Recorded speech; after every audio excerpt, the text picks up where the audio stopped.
Well, number one, we're probably as most uncomfortable as humanly possible right now, given the setup we have to have. I'll give you a little heads up real quick. Things have to plug into the computer that won't plug into the computer, so I'm basically having to hold the power strip in my hands like this. So yes, not good. But no worries. We are live yet again to talk about the Academy Awards one more time. Now, the last time we did this was in August, and I kind of went to Orlando for a while. And this is officially your October video, because we're going to be doing another one of these at the end of this month. So that's officially November. So, I'm not alone. Oh no, joining me, as always, is AJ, as you can clearly see. And he's not saying anything, which is wonderful. And last but certainly not least is Ashley. Yeah, sorry, I need to make sure that the microphone isn't muted on the tablet, because, man, I've got technical difficulties as well. Yes, at least you're not, stuck here where if you, moved a muscle right now, you would completely lose this video. I'm holding the tablet up as if I'm a waiter with a service tray, just so you can hear me. Well, the wrestling podcast will be fun tonight. Alright. So, basically, we're going to start with what we always start with, the state of the race. There's a lot of things that have changed in the time that we've been gone, so, AJ, update us. Yeah, pretty much all that stuff's going to have to be mentioned as we go. Okay. Because there isn't really a Nate Parker-esque controversy that's broken out or anything. Alright. So, yeah. So that's good. So, if you're new to this, we basically do the big 8 categories, and we run all the way until the actual award ceremony itself, where we try to predict the entire lineup, which should be real fun this year, for a lot of reasons, but we'll get to that when we get to it. So, once again, I want to thank everyone for joining us tonight, and this is our official Big 8 predictions for the now 2017 Academy Awards. Yes, it should not have taken us 2 minutes to get to you saying that. They're going to be so pissed. Yes, I'm aware. AJ, let's start it off with the screenplays. Alright, typically this is what I say in August, usually... when we get to this point, I feel a little more confident, but I'm going to be honest with you. This race is really all over the place, and I really have no idea. So, just bear with me. We're all guessing just as much as the next person. Yes. For adapted screenplay, I have Arrival, Fences, Lion, Live by Night, and Silence. People are still Silence has an official release date.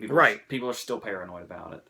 Because it is November 7th, and we don't have a trailer or a poster for it, and nothing's been screened, nothing. Scorsese's still putting it together. So even though it has an official release date, people are still saying they don't think it's coming out this year on that date. And they're saying that they won't have time to campaign for it. It won't be in time for SAG. It probably won't even be in time for Globes, even though the Globes seem to always somehow have time to see everything. Have faith. I think that it's not going to be a problem. But there's the whole... I don't think you have to worry about its box office, really, because a movie about two priests getting tortured to renounce their faith, I don't think was ever going to be some box office success. And as I've heard people say before, it seems pretty obvious. Scorsese's name alone and just all the talk around the movie is going to be enough to campaign it. Oh, totally. They say, oh, there's no time to campaign, there's no time to campaign. He doesn't need to. All we've been talking about this award season is silence. It doesn't need a campaign. It really It's its own campaign right now, honestly. Live by Night, apparently people lost some faith in when that trailer came out, and it's gonna seem something a little more... I keep hearing, Inherent Vice kind of comparisons. Interesting. I don't know if that's in regards to the movie itself or its chances. Okay. But you'll remember that Inherent Vice did get in here, even if it did. didn't perform extremely well.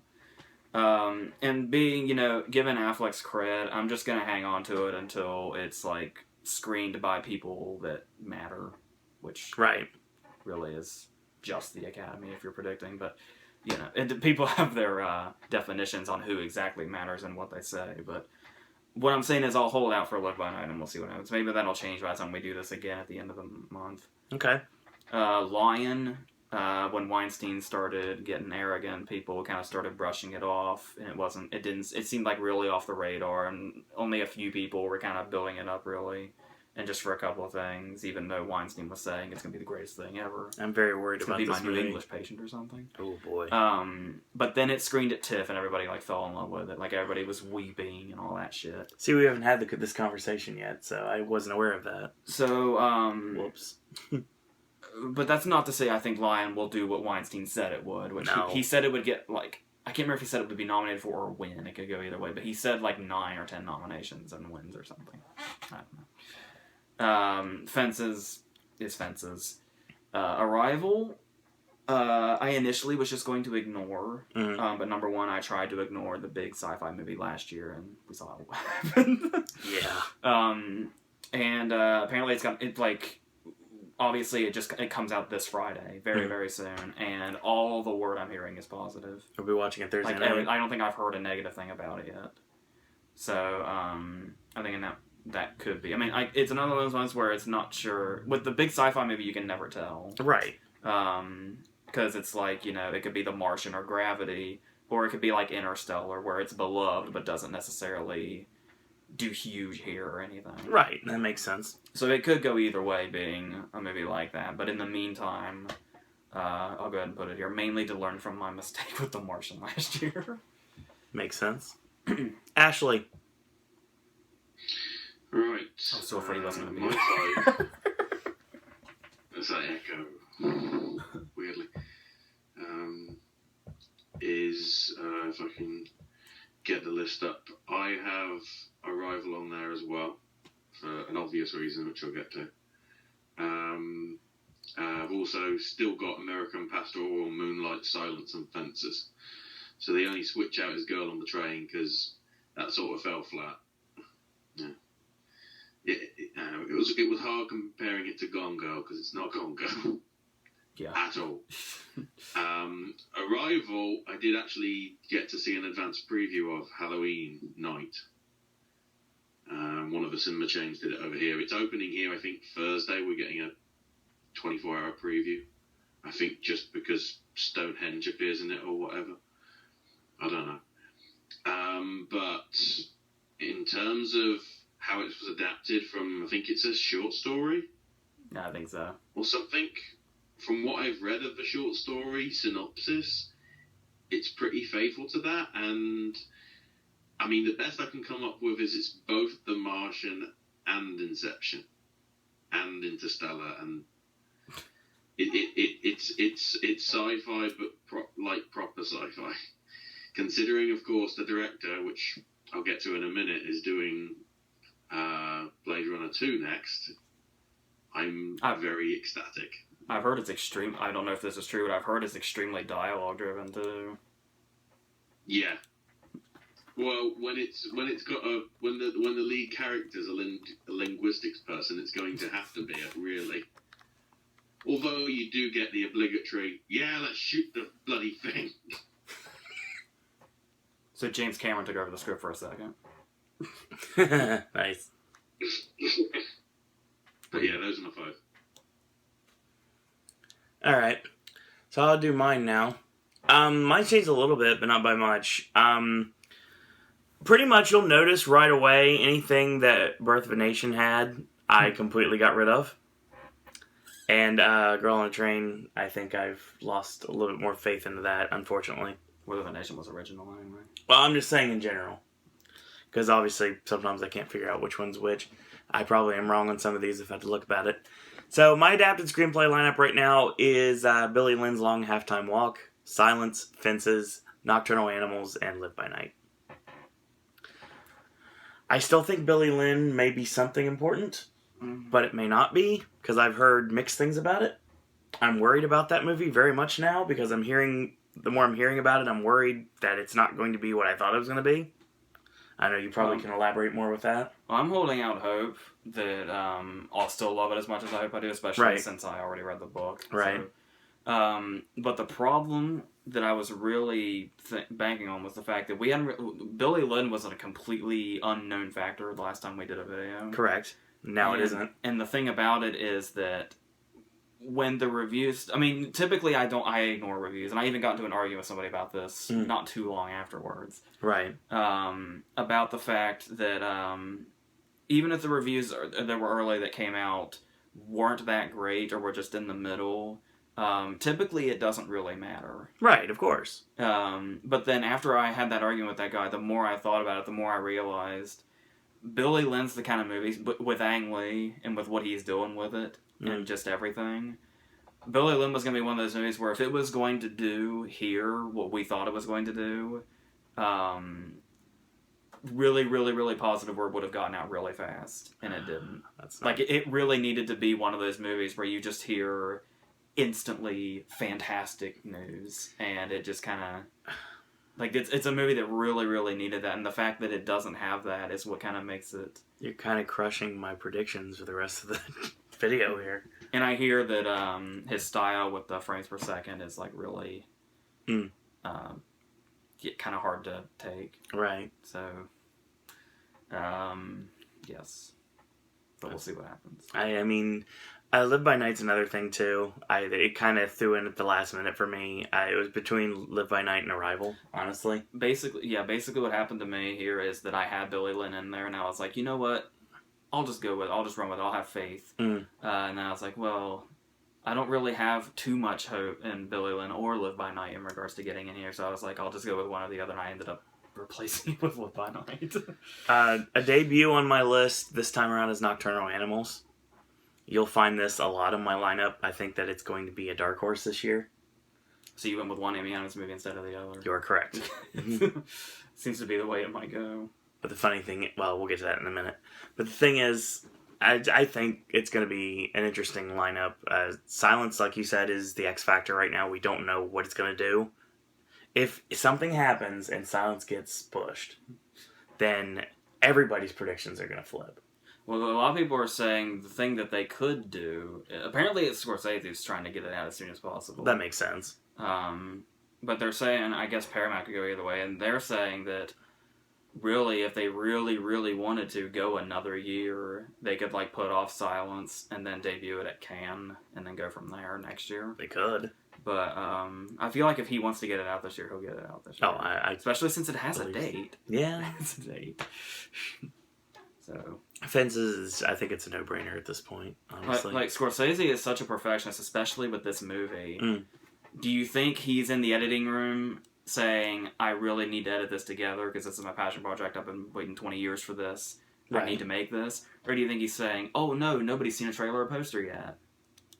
I think it's the former. Yeah, I can see that. But yeah, that's my lineup. Are we going original now? We're going original now, and I'm worried about this lineup as well.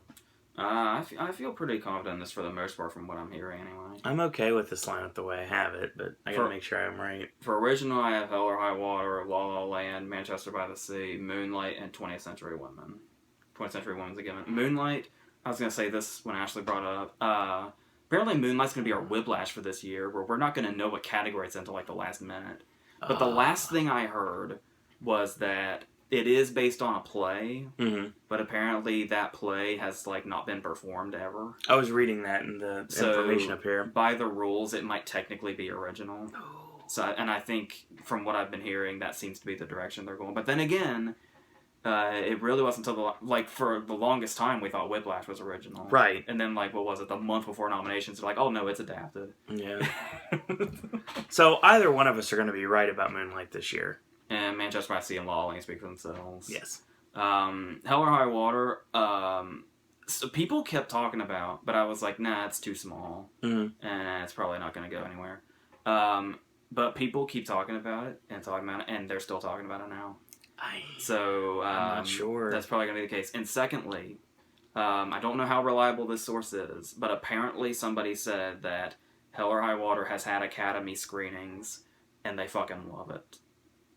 So that's reassuring. And that's the thing is, when you don't know this yet because I didn't do the review yet, but I saw Hell or High Water almost 2 months ago, and that's because the theater that I went to see Doctor Strangelove, But the thing about it was, the reason I saw Hell or High Water while I was there is because I didn't know Hell or High Water was still there, because it had already been there for like a month, and it was still there when I went there for Dr. Strangelove. Movies leave that theater really quick, so that's unheard of. Especially like somewhat limited releases like that. Right, of course. So this movie is really making its name known, even though it still seems like it's really small and kind of hidden. It's really out there. Got me questioning things right now. So, yeah. And it's from, obviously he didn't get anything last year, but it's Taylor Sheridan who wrote Sicario. Mm-hmm. So his name is already out there. And I think he's doing something now that's big, but I can't remember what it is off the top of my head. But, so yeah, that wouldn't be surprising. Alright. So, yeah. Ashley? I'm not changing up my 5. It's going to stay Loving, Lobster, La La Land, Allied, and Hail Caesar. So apparently I just like films that have the letter L in them. Even multiple times. Then again, if I put in Hell or High Water, that'd count as well. So sorry, Manchester by the Sea. You haven't got the letter L. It's a silent L. Lonergan. Yeah. Lonergan! A lot of it's going to mix up because... Allied, I think, is opening here like end of November, and annoyingly, the majority of the ones that are probably in consideration are coming out early next year. So, yeah, I'm sticking with it just because I don't want to mix it up and then go back on myself and go back where I was until I'm a little bit more certain. Fair point. My original lineup is 20th Century Women, Loving, Manchester by the Sea, La La Land, and Moonlight makes its debut on my list. Hearing a lot of great things about this movie. We're actually going to get to see it very soon, it looks like. Yeah, in just like a couple of weeks. Yeah, very much looking forward to that. And it looks like it could be something that's going to be a big contender. And you'll see it's going to pop up a little bit here and there in my lineups for the rest of this video. Because it just makes sense from what I've seen and what I've heard. I think it's probably something that's going to do quite well. And to continue on that, I was talking in the last video about how I wasn't really, like, people thought it was going to be the breakout big movie, but I'm still paranoid because of how much faith I put in Fruitvale. 3 years later, I still get paranoid about the indie movie because I was like, it's going to be another Fruitvale, I know it. Oh, you never know nowadays. And then it kept getting that really, really positive word of mouth. So I was like, that's great and all, but movies get really great reviews and still miss. But then, not only did it keep coming, but it was released in limited release. Mm-hmm. And it was like, as far as limited releases go and the theater per average brought in, it's like the biggest of the year. Oh yeah, I buy that 100%. Like it's doing like real... I think first week was like 100,000. And then second 1,000, and I think it doubled the screens from like 4 to 8. And if you look at that sort of thing for a low key film like Moonlight is, that sort of is the appeal of this could be awards heavy. I think it will be. And now we know what it sounds like if Alan Tudyk and iRobot had been nominated. Just for a second. Yeah, you had some issues for a moment, but you picked up rather quickly. 20th Century Women, everyone knows I've got a lot of faith in that movie, and I think it'll do quite well. Loving, I'm not as confident in as I was. It's still like heavy in my lineups, but I'm still not positive.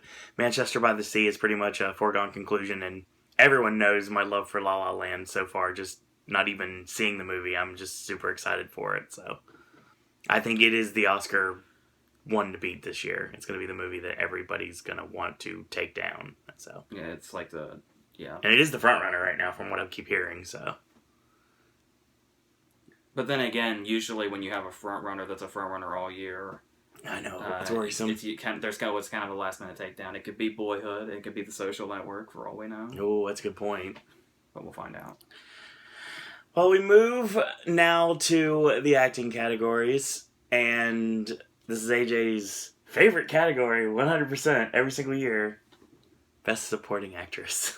Okay. Before I list these, go fuck yourself. Shut up. Just shut up. Don't say anything. Don't even react. Don't say anything. Go away, actually. We have Viola Davis for Fences. Right. Greta Gerwig for 20th Century Women. Naomi Harris for Moonlight, Nicole Kidman for Lion, and Michelle Williams for Manchester by the Sea. You'll notice it breaks my fucking heart that Kristen Stewart's no longer here. And that's 2 reasons. Number 1, apparently she's barely in Billy Lynn.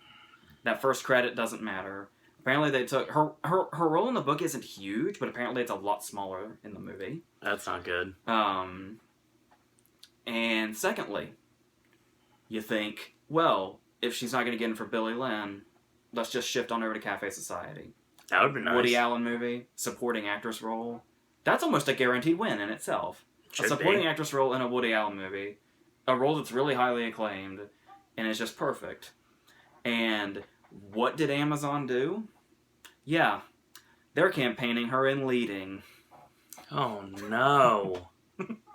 So, now that they all fucked her over, we have Viola Davis, who claimed in an interview that she is in every single scene of Fences. Mm-hmm. So what did they do? Well, we really, really want Viola Davis to win an Oscar, don't we? So let's just put her in this role where she was competing for the win and leading already. And just throw her in supporting. Fuck you, Michelle Williams. Fuck you, Naomi Harris. This is Viola Davis' award now. Like, it's over. It's over. It's Viola Davis in a leading role, basically doing nothing but screaming and crying, to my understanding. Oh, no. And we know how much Viola Davis loves to fucking cry. Right. So yeah, it's Viola Davis and 4 other people that don't matter. That's what it is. That sucks. Okay, obviously, it was enough to stab me in the heart by Kristen Stewart not kind of being taken out of this. But the fact that I had to replace her with, you know what, to make me feel better, we'll say I replaced her with my favorite actress, Nicole Kidman, who is in Lion. Once again, I was going to brush off Lion. I thought about putting her in here too, honestly. But it just kind of seems to be working its way in here at a really good time, and getting kind of some buzz that it needs. Mm-hmm. Following that TIFF response too, so I went ahead and went with her. Naomi Harris and Michelle Williams kind of been safe, even though apparently Michelle Williams only has like 3 scenes in Manchester by the Sea, but apparently they might be strong enough to where. Then again, you hear the same thing about Kristen Stewart and Billy Lynn. I don't know what to believe anymore. I've got a combination of both. And you know, people keep talking up Gerwig, so whatever. So happy. Like I guess she has like probably like the biggest supporting part in it after Benning, so I guess that'll help. Could be a good year for that movie. Or it could fail, you never know. Or it could be a good year to slit my throat. Never fails. Ashley. My 5, the remaining ones, or the ones that stay from last time, are Kristen Stewart for Billy Lynn's Long Half-Time Walk, or whatever. Who knows? You know, fuck Amazon. They, they shit out a load of things. Yeah. Creepy dog. Bloody hell. Octavia Spencer for Hidden Figures, Rachel Weisz for Like Between Oceans, Naomi Harris for Moonlight. By the way, Hollywood Film Awards, or whatever the shit that fake thing award thing is, just happened this past weekend. Why the hell did Naomi Harris get a breakthrough award? She was in fucking 28 Days Later 14 years ago. That's a good I point. think she's had a bit of a career. I just watched that again the other day too. Really? Hell, she was in the Bond films. Yeah. And he's saying, oh, yeah, she didn't exist before then. Bollocks. Anyway, the one that gets added is Michelle Williams from Manchester by the Sea. Lion only drops out because I haven't heard very much about it, but I'm seeing more about Manchester by the Sea. The art house thing's got a lot of details about it. I'm not sure even whether Lion's actually coming out here until probably right to the very barrier of like when it is for BAFTAs, which is sort of mid-February-ish, I think, or early February. So that's why Manchester by the Sea goes into the slot for Michelle Williams, because hearing a lot of good things about that. But already there's a list of probably about 10 or so that you could take out and replace them with. So it's a strong category. Although with the Viola Davis thing, I'm getting worried as if it's like she's the new Meryl Streep. All right. And lest we forget, Meryl Streep's first win was in supporting. Ooh.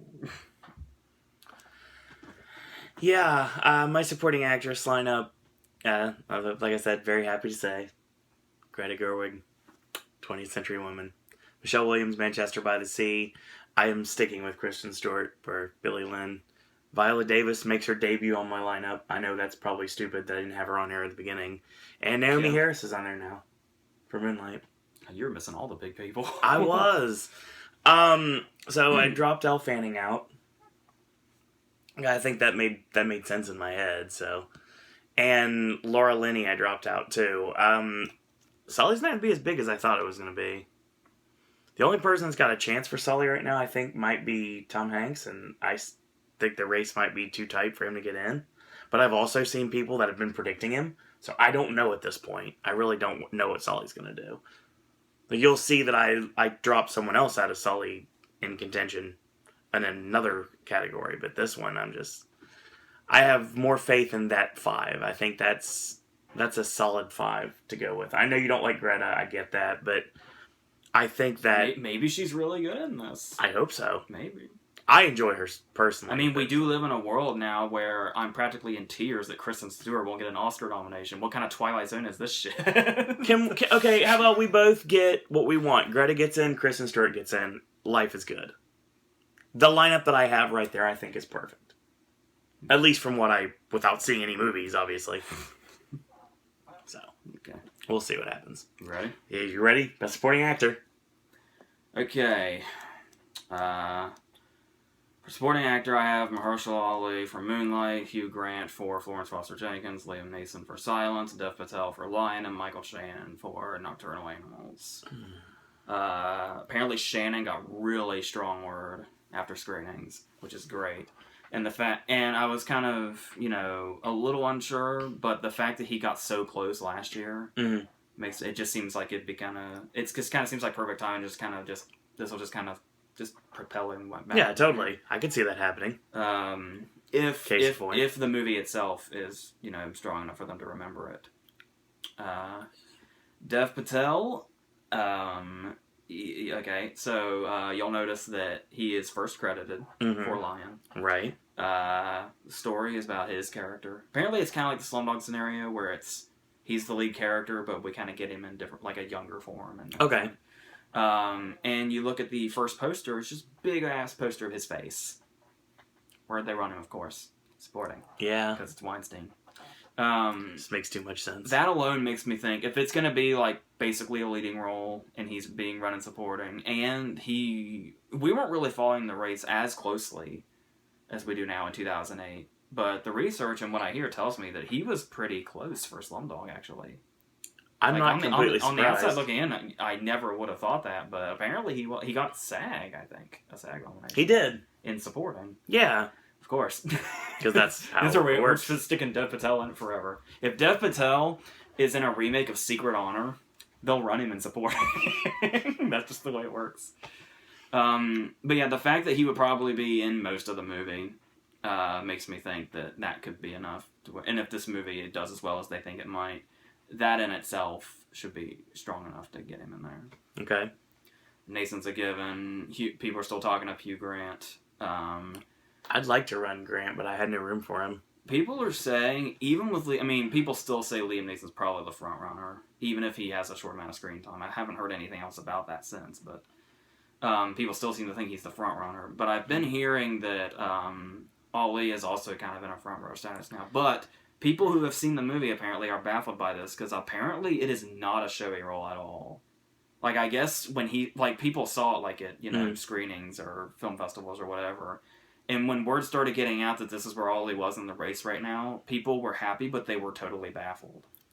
Because apparently it's just not an Oscar report at all. So I'm making a mistake when I say this, because I'm showing my hand right now, but Ali was in my lineup, and I had to take him out. Yeah, people were saying he's right there with Neeson. I'm worried about him right now. Right now, anyway. And I'm not changing my predictions here, so. I've heard, talking about Hell or High Water, Bridges gets brought up a lot. I've seen his name actually a lot. That would be awesome, by the way. Yeah, it would.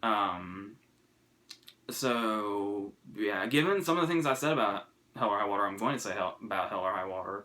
I probably should have Bridges in here, but I feel a little Yeah, and then I hear about Lucas Hedges for Manchester by the Sea, and apparently a couple of the guys in Fences. I think Michael T. Williamson's one of them. I don't know who the other one is. Yeah, for now, these are the 5 I'm settling with, I think. So, Ashley. I'm mute. I'm pretty much sticking with the same ones, even though they're probably going to drop out by we get to December. I've got Alan Rickman for Eye in the Sky, Liam Neeson for Silence, Hugh Grant for Florence Foster Jenkins, John Goodman for 10 Cloverfield Lane, and I'm now putting in Mahershala Ali for Moonlight, because I think, if considering it's a field full of white people, and we've got that whole scandal probably still hanging over the Oscars, there'll be some sort of nomination here for a film that's getting all the plaudits that it is.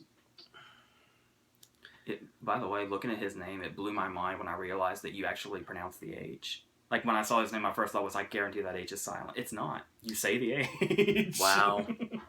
I feel dumb not having Ali on my list. I should, but Plus, he's getting really popular right now because he's on House of Cards. He's on Luke Cage. He's in like 3 movies this year. Given what I did with Moonlight in other categories, he totally belongs on this list. But I went a different direction, and I probably am going to eat my words for this one. I still have John Goodman for 10 Cloverfield Lane. It's my please God let this happen performance of the year that I really love to see, but probably won't. I say again, you do realize he's in a movie that comes out in December. I know. That has the word Patriot in its title. I know. I don't care.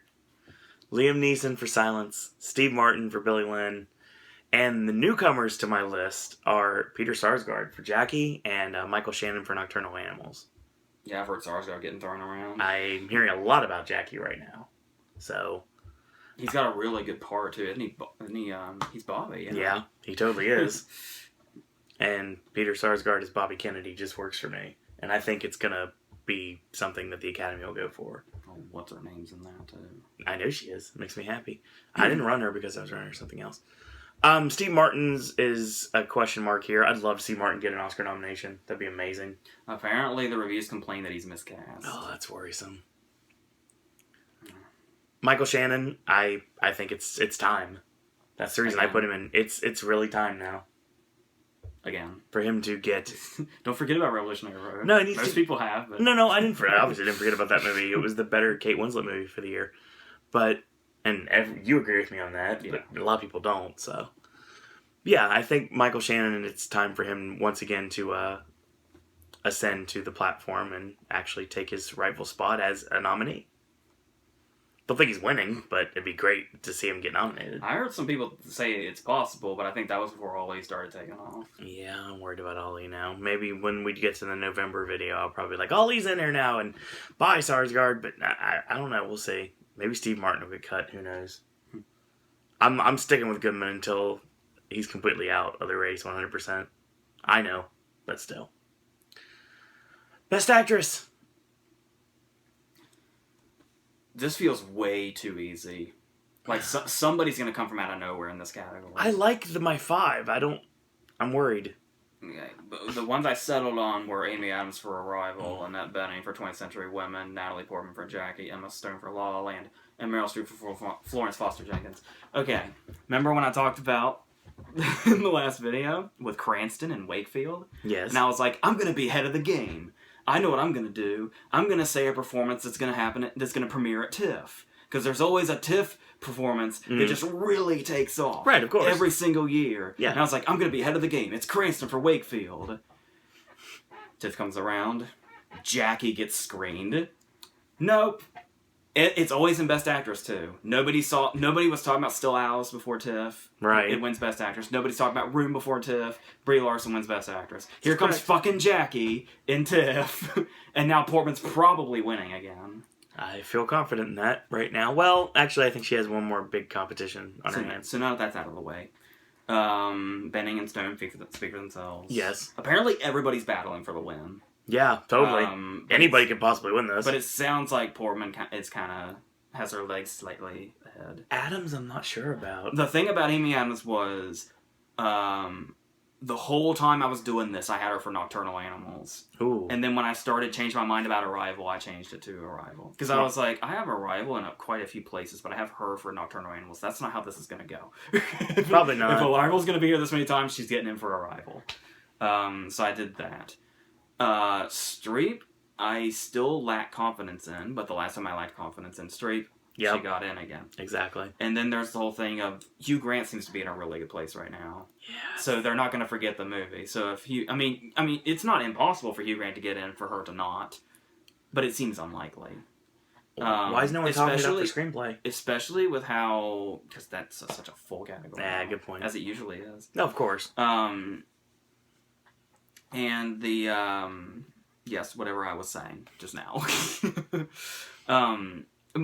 For how strong the performance is, right? It just seems if the movie's already going to be right in here with Hugh Grant already here, I find it hard that they would ignore Streep because they never ignore Streep. No, and certainly not a performance like this. No, but then we also have Ruth Negga and Jessica Chastain from Miss Sloane. I keep hearing about as well. But like I was saying, this category once again feels way too easy. And every time this category feels too easy, somebody comes from out of nowhere. There's somebody that we're not even thinking about right now. Isabelle Huppert for the Paul Verhoeven movie, Elle, I think it's called. Mm-hmm. I hear people throwing her name around, kind of thinking that she's going to do some kind of rambling Cotillard thing. We'll see. I don't know, but... so yeah, I'm going with that 5 once again. It seems way too easy, those 5. I really... debated for a long time between Negga and Streep. They're the ones that are always fighting for the last spot. Have them both. So, I guess we'll see what happens. Ashley? Going over the computer, but I'm hearing you. Oh no.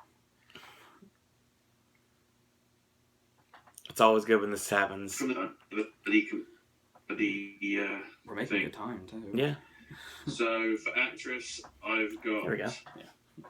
Viola Davis for Fences, but who knows what happens with that.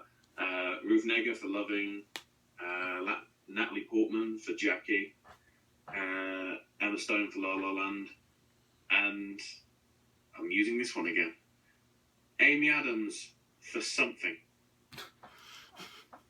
Cheater. Whether it's Nocturnal Animals, whether it's Arrival, from seeing Arrival, she makes the film. I will tell you that now.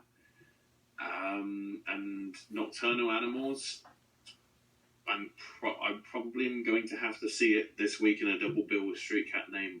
She's a very weird sort of double bill, but damn it, that's the only thing that fits with the film times with my local area. So yeah, I think Adams is a lock-in for one or the other. I mean, I'm trying to think. The last few years, wasn't there a time when somebody got nominated twice for 2 different... I think there's a rule against that unless you mean in leading and supporting. Yeah. Yeah. I vaguely remember, it might have even been BAFTA, rather than the Oscars actually having... I have no idea what BAFTA's rules are. No, neither do I. Yeah, that's another thing about... it'll be who's got the most money. I think that's another reason I'm saying Adams for Arrival, is because of that whole... I'm making up for not saying Matt Damon last year and being so passionate about it. Yeah, I remember that. My actress lineup didn't change except for one thing. So Meryl Streep for Florence Foster Jenkins, Emma Stone for La La Land, Natalie Portman for Jackie, Ruth Negga for Loving, and Annette Bening for 20th Century Women. I think my lineup's pretty solid, honestly. I don't have any qualms with any of it. Ruth Negga is the question mark right now, honestly. I don't know how well Loving's gonna do. I really don't. I mean, do we have it? I'm guessing it screams somewhere. What are we talking about? Loving. It just came out here on Wednesday. Okay. So we don't know anything about it right now. We just know of it. The early word. Yeah, that's about it. And that kind of worries me because we don't really have a way for me to defend most of my predictions going forward. Because there's no way of knowing. Natalie Portman, she's in this spot now, and I think it makes sense. So I think that's probably what they're going to go with. I think Emma Stone is the dark horse here. I think she has a really good chance to win. She was pretty much in the front before Portman came along. I'm telling you, like I said, La La Land is going to be a juggernaut. It's going to be great. Because that's kind of what they say the theory for Fences was that it was Viola Davis versus Emma Stone. Right. And Viola Davis was like, I can probably do this. And then Portman came along and it's like, oh, nobody's beating her. I'm going to go supporting and win. So. Well, the issue was obviously Portman wasn't on my original list because I had Emily Blunt. And the Girl on the Train kind of... A lot of people really like that movie. It's like her second best performance after Sicario. Wow. Which it's crazy. That review you'll be getting sometime this week or next week. Yes, indeed. Let's get a Best Actor, shall we? Okay, Best Actor. Here's what happened. I wrote down 2 that I'm sure of. Okay. I just had to fill the other 3 slots in. Oh, that's not good. I don't know what's going on with this category. I don't either. Okay, I'll tell you the first and last are where I'm confident. The 3 in the middle... You might have the same first and last I have. Desperation. Okay. Desperation's why they're in the middle. Okay. Here we go. Casey Affleck for Manchester by the Sea, Andrew Garfield for Silence, Ryan Gosling for La La Land, Tom Hanks for Sully, and Denzel for Fences. Obviously, Casey Affleck and Denzel are good to go. Right. Garfield is getting a lot of acclaim for Hacksaw Ridge. But I think it's pretty clear if he's going to get in for something, it would be Silence. Oh, yeah, for sure. Gosling, I was not confident in because honestly, I feel like the Academy does not take to him very well. It doesn't seem like it. Because he's had so many chances since Half Nelson and has yet to be nominated again. That's crazy. It almost feels like there's kind of an unignorable pattern here. But if La La Land is the absolute 100% picture frontrunner, that seems like the push he needs. Like if he doesn't get in, totally. If he doesn't get in now, yeah, the Academy hates Ryan Gosling, proven fact. As much as they hate Leonardo DiCaprio. And then Hanks. Well, it's like It's like I talked about in the review. The thing is it's not too much of a showy part until just a couple of scenes, right? Where Captain Phillips is out. Yes, very much so. But the one thing I was thinking was, obviously he doesn't campaign, and a lot of people say that's why he couldn't get in for something like Captain Phillips, because all the attention was on Barcode Obey, and he does that. Like for Bridge of Spies and Captain Phillips, he was like, I'm not going to campaign. I'm just going to spend all my time telling everybody about Barcode Obey and Mark Rylance, which has done really well. You are very correct. But the thing is Sully came out. Older audiences fell in love with it. Right. Like, older audiences really, really love Sully. They really, really do. Like, it very much is one of those movies that could play really, really well through the Academy. And then Sully went. Mm-hmm. But then Inferno came out. Now, nobody cared about Inferno. Right. To this day. Just last night we saw it. Not a soul in there except for us. Yep. But he has been doing the rounds to promote Inferno, which people are paying attention to.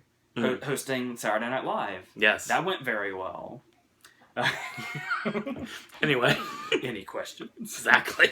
And he did the Zoltar sketch with Stephen Colbert. Yes. Among other things. He's very much keeping himself in the public eye. In their eye. So yeah, of course.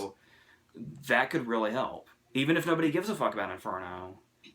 He's so charming. He pretty much just commands the room every single time he walks in. People keep saying it. They probably will. I don't think the Academy is going to forget that Sully happened, and that could very well be enough to propel him in. He's the one here I have the least confidence in.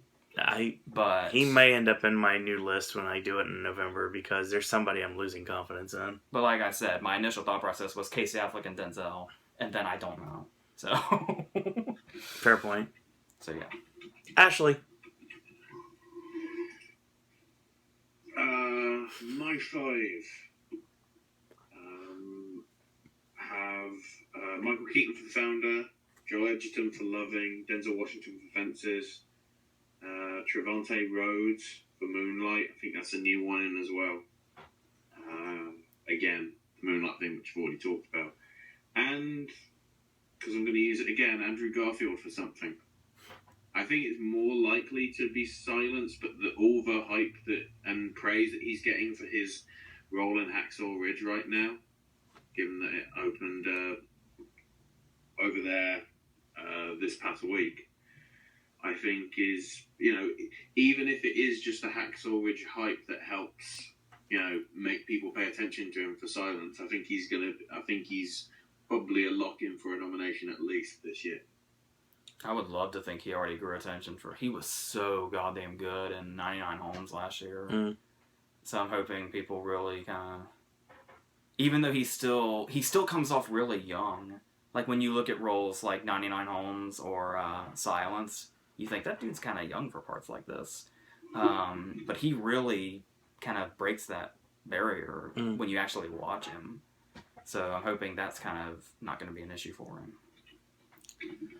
Well, my best actor lineup is the same, except for one notable exception. The Joe Alwyn train is dead. It's been derailed. He got on the train with Emily Blunt. Yeah, exactly. They just went off to God knows where. Yeah, it's done. I finally had the smarts to put Denzel on this list. I replaced him with Denzel. I know that's random to say that. Yeah, you didn't give Fences anything last time, I did not, and it is all over the lineups this time.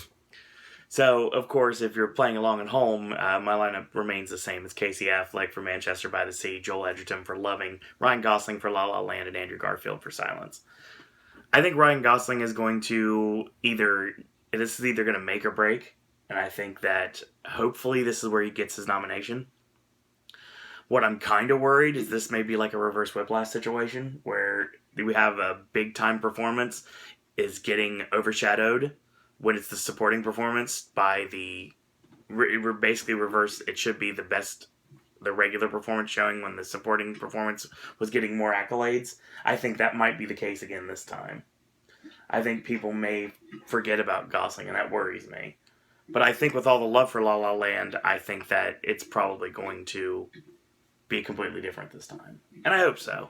Because, like I said, I have a lot of hope for this movie, and I can't see any way that I'm not going to at least get my money's worth for this movie, honestly. I will just say, it is known that there is one Oscar-nominated actor that actually has said he doesn't like Ryan Gosling. Who? I don't know. I like how it's like a little secret, but if you just Google it, it's out there. I don't think he's outright said. Oh, Okay, I see what but you're there's a whole bunch of things around. It's Josh Brolin. Oh, that's interesting. Josh Brolin does not like Ryan Gosling for one reason or another. That's very interesting. So like if you see Josh Brolin interviews, every now and then he takes like a little pot shot at him, and I don't know why, but that's just how he feels, I guess. Edgerton, I'm losing faith in. I don't know. I mean, I may end up pulling him for Tom Hanks. That's a good possibility at this point. It just kind of depends on how Loving continues to go in the season. Yeah, people back in August were saying, they didn't have much faith in Loving, and I was just kind of saying, I don't know, I think so, but it's just kind of, it's so quiet. That's what I'm worried about. Like I said, I don't think people even realize it came out this past Wednesday. Probably not. So that's a bummer. But. So we move on now to our semi-main event here, and that would be Best Director. Let's see if we can get this in an hour. Maybe. Let's do this. I have Damien Chazelle for La La Land, Barry Jenkins for Moonlight, Kenneth Lonergan for Manchester by the Sea, Scorsese for Silence, and Denis Villeneuve for Arrival. I wasn't too confident in Chazelle last time, even though I still put him in, because I didn't know... Because the people were hyping up La La Land after that trailer. Right. And then I was just kind of saying, I don't know, because Chazelle blew up with Whiplash. Yes. And he really, really struck gold. And I was just having a hard time kind of believing he would strike so much gold at once. Because then the La La Land word started coming out, and everybody was just going insane for it. Yes. I was telling you, Tom Hanks was at a Q&A promoting Sully. He was at a Q&A for Sully. Right. And in the middle of his promotion of Sully... He stopped the press conference to rave about La La Land because he had just seen it. Yes. It's like, what more backing do you need? No lie. And it's just insane. And then just to think that he did Whiplash and now he's done something that's getting this much acclaim. right after it is something that I couldn't quite wrap my head around, but apparently it's happening. And so. he's got the opportunity to become the youngest Oscar winner in history when it comes to director. The last one, I believe, was he was 31 years old when he won. Oh, I was reading this the other day. I don't remember exactly who was off the top of my head. I should know who that is off the top of my head, but I'm drawing a blank. It's okay, no worries. But he has a chance to make history. And I think that he will. And, of course, Barry Jenkins, moonlights... I'm not sure about Barry Jenkins. I thought about it. Well, I've heard, like the movie style and direction in general is something I hear is getting... where a lot of the praise comes from. Longer and Scorsese are given. Villeneuve, once again, he's getting more and more acclaim as he goes. Mm-hmm. There was Ensemble, and then there was Enemy, and then there was Prisoners, then there was Sicario, then there's this. Next he's doing Blade Runner. And everybody's in love with this guy now. Yeah. Like, he's one of those names where he was just there and we appreciated him. Mm-hmm. But he's just getting closer and closer to that really big spotlight every movie he does. Mm-hmm. So I think this will kind of propel him in there just before he gets some commercial success with... well, potential commercial success with Blade Runner. We'll see. Yeah, okay, maybe Blade Runner won't be that much. Well, it's hard to say. But, yeah, takes on a property that big. Okay, fair point. So, yes. Ashley. My 5, again, not too much change. I've got Martin Scorsese for Silence, Damien Chazelle for La La Land, Jeff Nichols for Loving, Denis Villeneuve for Arrival, and Barry Jenkins for Moonlight. The other pleasing thing is Owen will know about this. Arrival was shown as a mystery film. Okay. And half the time for the past 2 or 3, a lot of people have complained. Yes, very much and so. or walked out of a film that they paid cheaper tickets for than if they were going to see it anyway. And a lot of people were saying, well, this isn't a classic. I was hoping that Arrival would get the same thing. And practically everybody on Twitter, apart from a couple of stupid idiots, I'm using that term so that Owen laughed. Which he didn't, so... I did? It's very delayed. It was still there. You're on my list, Ashley. Yeah, I knew that. There we go. A lot of people have said, how it actually, they really liked it. So I guess I was right for Best Picture things, but I had it there. Unsurprisingly, it's still there. And yeah, Villeneuve, ever since seeing Prisoners, I've been looking forward to what he's done next. I think he did a great job last year with Sicario. It's a shame it was such a strong year last year, but it didn't get recognition. Hashtag Roger Deakins never wins. Yeah, that was kind of never fails. I know, different category, but screw it. It gives me an excuse to say it. Right. So, yeah, I hope this time he actually gets a nomination. Because did he get nominated for Prisoners? Mm-mm. His only nomination was when Ensemble got nominated for Forum. Right. And technically, it's not even his nomination. Let's put him in this year. By the time's a change. All right. My lineup hasn't changed. I'm still hanging on with Ang Lee. I don't know. We'll see what happens. Lonergan, Scorsese, Nichols, and Chazelle. So the best thing going for Ang Lee is the innovation with the style. Right. That's what I'm thinking may help. But he's probably on the chopping block right now for my lineups. I'm worried about the movie in general. Like I said previously, I don't know how much confidence I have in it. Lonergan, I think, is in. Jeff Nichols, it could go either way. We'll see what happens. This is Chazelle's award to win at this point, unless something like drastic happens. And I don't see it happening, honestly. But I guess we'll see. I'm going to be very happy come Oscar night, especially if I love the movie as much as I think I'm going to.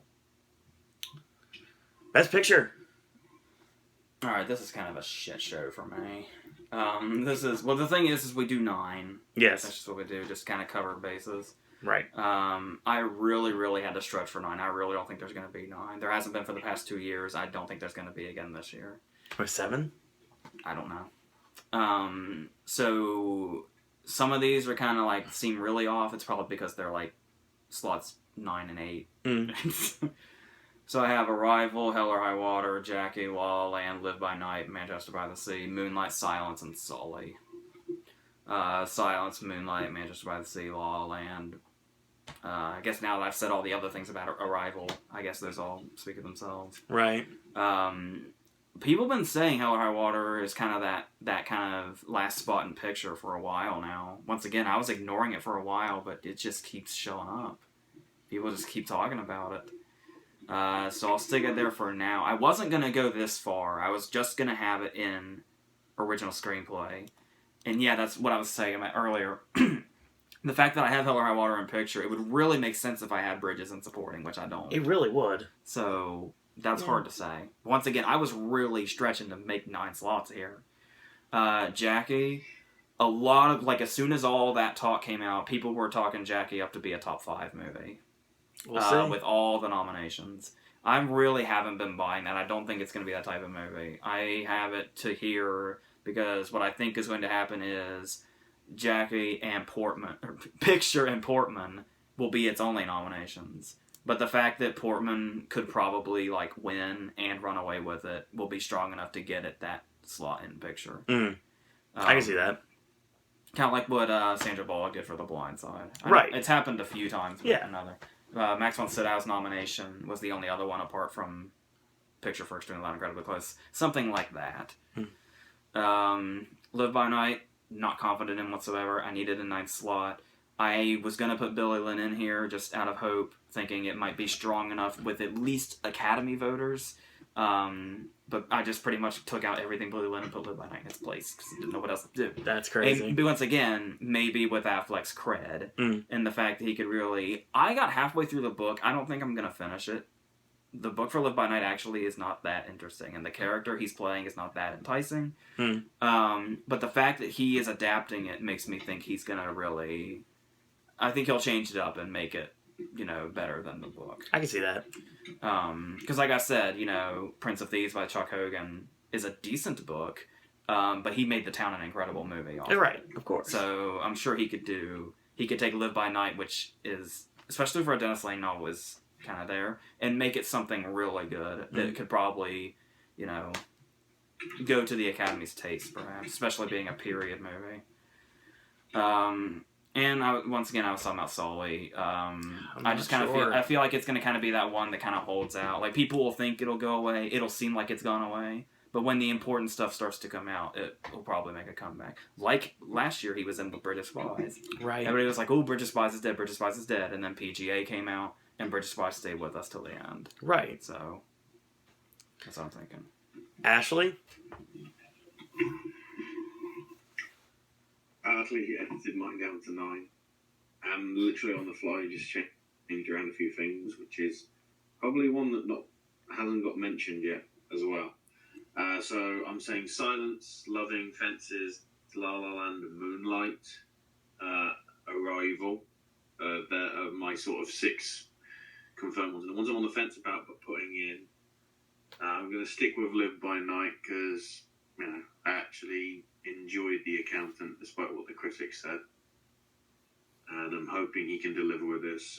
Light Between Oceans, which again I'm hopefully going to catch either this week or next week, and the left field one probably, now that we actually know it's coming out this year, Passengers. Oh yeah, keep forgetting, but there was actually... I'm intrigued by that. I don't think it's going to have much of a chance with pictures, but I wanted to put something in there. I wanted to drop American Pastoral down because apparently I'm not even going to be able to see it, despite the fact it's a Ewan McGregor film. Screw you, local cinema chains. I shouldn't say that. I don't know what half of them are having yet because they don't update it till like Tuesday or Wednesday. I did have Birth of a Nation in here as well, but changed it out last minute, mainly because of all the fact that Nate was very aggressive in trying to get it a wider release, and the fact that it, somewhat flopped. Somewhat. probably has hurt its chances of any sort of awards credibility, aside from all the the scandal stuff that was with it. Chris Rock, the Prophet. Top 5. Mm. There are 2 jokes in Top 5. You know Top 5, that movie from, what was it, last year? That Chris Rock made. There was the joke about nobody was going to see his movie because they were out seeing Boo Madea Halloween. So Lionsgate went to Tyler Perry and said, you need to make that movie and even call it Boo Madea Halloween. So now we have Boo Madea Halloween. The other joke in Top 5 is that his character was in this big slavery movie. And the problem was that it ended up failing because the movie flopped and nobody saw it. Birth of a Nation. Wow. Please tell us, Chris Rock, what else is going to happen, because you clearly know. Well, he is Rufus after all, so. That's an apostle. He still knows more, though. Jay and Silent Bob were the prophets. 2 of them. Yes. So, God. Picture hasn't really changed much for me either. Jackie makes its appearance on there, and Moonlight's on there now, too. It's weird, I didn't have Fences before. Now I do. I know. That's probably a mistake not to have it on there Spelled before. Joel Edgerton's name wrong. I don't care. That's how Taron Egerton spelled it, not Joel. I know. I think it's what I was typing at the time. So, the rest of my picture lineup is Loving, Billy Lynn, La La Land, Silence, Manchester by the Sea, and 20th Century Women. I think 20th Century Women is going to do well. I guess we'll see what happens with that. Billy Lynn I still have hope for, and obviously, Loving I'm still on the fence about, pun not intended, at this point. I do not know how well that movie's going to do. And I'm worried about it at this point. It's probably the one on the chopping block.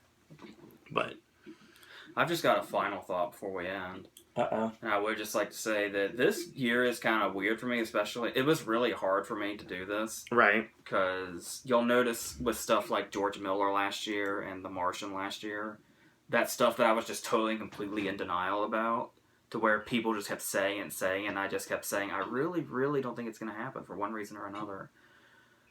This year, that seems to be happening to me, constantly.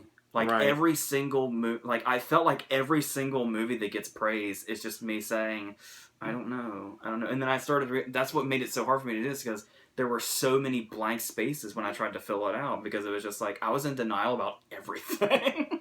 Very true. There are no movies that are going to be nominated this year. It's just going to be empty slots everywhere. Pretty much. There will only be winners. There will not be announced nominees. There will just be winners in each slot. That'll work. So that's what a lot of those are. Some of those, people are saying are absolutely definite. I'm not totally sure about them. Like I said, stuff like Jackie, where I'll go ahead and put it in there for one reason or another, but there's a lot of movies that people feel like are going to be huge and that are absolutely 100% in stone that I just don't feel that way about. But we'll see. I think every previous year just makes me more and more paranoid that I'm going to be wrong. So now it's just everything is wrong.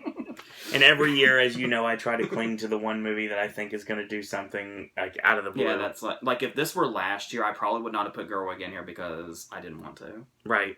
But it was realistically, it's probably not going to be Stewart. It's probably going to be Gerwig, and I'm going to just have to go ahead and... Why can't we have both? I can't drag that out till January this time. Why can't we have both? Oscar voters, why can't we have both? Once again, it's movies like The Martian and Mad Max where I think it's cool they got in, and I was not rooting against them at all.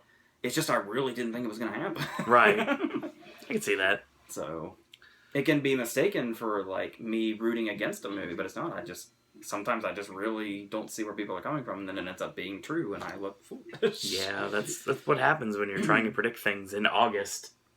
And now, we're in October. If you were one of those people last year that were predicting Mad Max the whole time, even though you were predicting it the whole time, in retrospect, isn't it so weird that happened? Thank you for reminding me. I know this does not seem like it's on topic at all, but it is. When Ashley brought up Passengers, and I said this, and I was stopped because Ashley was continuing his thought, and I kind of nope. I forgot about it for a second, but I remembered it back. So, someone left a comment on one of our videos, on this video, basically saying, where's Passengers? And didn't have an answer to that, because didn't know if it was coming out this year. Well, it's also... Well, another thing that kind of gives it credit, you know who the director of Passengers is? No, I thought Morton Morton told Thillman. him. Yeah, I was right, yes. He did The Imitation Game. Yeah, he did. And I think some people thought maybe it'll be the big sci-fi movie instead of Arrival. Because we're not going to have two of them. No. But I'm thinking Passengers is probably more of like one of those, Christmas blockbuster movies that will probably get in for visual effects, maybe sound in the end. We'll see. Maybe production design. And to the person that did leave the comment, I did bring that up on the last video 2 months ago. He did. The reason why I don't think any of us, especially me, had it on their list is because at the time you had that court affair with the 3D technique that they use for the filming. It's sort of like CGI meets motion capture or whatever. It's the same method that they're using for the Beauty and the Beast live action thing. At that time, there was a court case, like the company that did it sort of was out of money. Oh God, it's like a pile over again. So pretty much. obviously wanted the footage themselves out, and because of the case that was ongoing, everything that they produced basically had been sort of frozen and nothing could be done until the court case was settled or whatever. I'm guessing that must have happened within the last 2 months because, a few weeks after that, all of a sudden the trailer actually came out. It probably would have been in my September list had we done a video for them. But yeah, I did it. Just to clarify, I did address that situation, and that's probably why it didn't appear in certainly my list last time. Ashley, you have any parting words before we sign off? No. Let's see. Other than let's see what happens over the next month, because I know I haven't got my list with me, but quite a lot of whether it be BAFTA, Golden Globe, or Oscar contenders are beginning to open on weeks that don't have Harry Potter or Star Wars. Good point. So that being said, this is going to end another edition of Popcast Network's Academy Awards predictions, and we will join you again at the end of this month for our official November video, and then in December we'll hit one more, and then in January we'll do one. You're putting this out like right now, right? This will be out today, yeah. It is the 7th of November. It'll be out today. And if you are continually watching the Popcast Network, you'll know that tonight, in about a couple of hours, Ashley and myself will be bringing you another WWE Raw podcast. So if you're a wrestling fan, stay tuned to the network for that one. So that being said, I want to thank you guys and girls out there for watching. And until next time, boys and girls, that's all we got to say about that.